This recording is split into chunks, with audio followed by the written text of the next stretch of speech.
Hello, my name is Steve Marcus, and I'm getting a lot of calls from people in Spain because I'm the director of SAT. That's the exam you need to take if you're Spanish to go to an American university. The other one is called the TOEFL exam. That's the English test. But the SAT is like math and English. Math. A lot of people are asking me, can I get a scholarship or a beca for a 100% full scholarship to an American school because my parents can't afford $80,000 a year?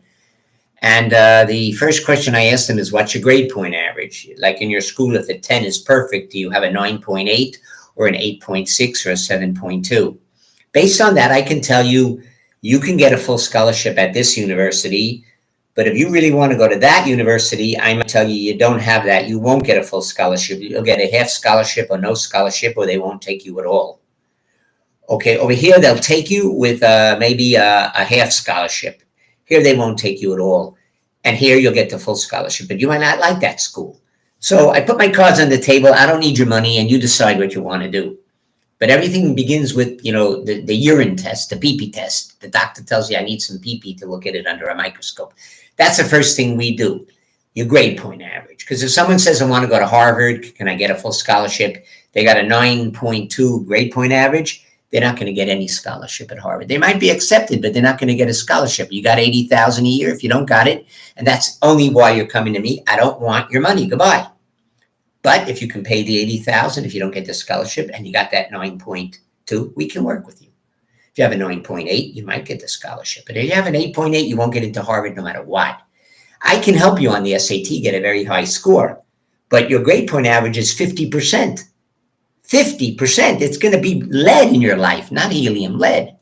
Okay, so we begin with the grade point average. And from there, we work. Now, keep in mind, if you have a grade point average and an SAT score together, that might get you a full free ride, a full free scholarship, let's say at Berkeley in California. But if you wanted to go to Yale, you might get in with no scholarship, or you might not get in at all. Okay? The same grade point average and SAT score combined might get you a free education for 4 years at the University of Miami. But if you choose you want to go to Gainesville, which is better, they might take you at a half scholarship. You might prefer to stay at Miami and get the full scholarship. If you want to go to Duke, you might get in there at 1/4 of a scholarship, or maybe they don't take you at all. So you understand what I'm getting at here. The better the school, the higher the grade point and the SAT score have to be. Okay? But a full scholarship at the top universities like MIT and Harvard and Gainesville and Albany and Berkeley, you need like a 9.8 in Spain, which in America is like a 3.8 or 3.9. And you need a very high SAT score. 1600 is perfect SAT. You need maybe a 1580, 1575. And we can do it. We can do it. I mean, we are math teachers. We're not mathematicians. And that's good for you because we explain math to you. We don't explain it to ourselves. Okay? If you'd like any more information about the new SAT exam in Spain, which you can find very easily at bluebook.com. Go to Bluebook, and you'll get 10 free copies of the SAT right in your computer with a clock ticking, and it'll stop you when time's up. It'll give you all the explanations to the multiple choice questions. If it's not multiple choice, you might want to call us for free on WhatsApp at 620-837-8894. Okay, 34 is the country code in Spain. We are 39 people in Spain who work with the SAT. I'm the director of all that. We also work with Israel and the East Coast of the United States. That's right, you heard me. I'm in charge of the SAT exam for Israel, the whole country. Whether you're Jewish or Palestinian, you're in my hands. And both types of people want to go to American universities. That's cool. Okay. I'm in charge of Spain, and I'm in charge of the East Coast of the United States. I create some of those math problems that drive people crazy. And I also create those English questions that you have to answer that drive people crazy. And then later on, I correct the exams if it's not multiple choice. Okay, but you might want to know who creates those weird problems about the velocity of a car or a man cleaning a pool, or 3 days ago it took 6 hours and now it takes 40% less time. Who creates those things? Well, people like me. And generally speaking, when we create those questions, we're not looking for people who take a calculator out and get the answer. You can't use a calculator on the SAT. We're looking for people who can eliminate the obviously wrong answers and get it down to maybe 2 correct ones, and then know which one it is by using a little bit of your head.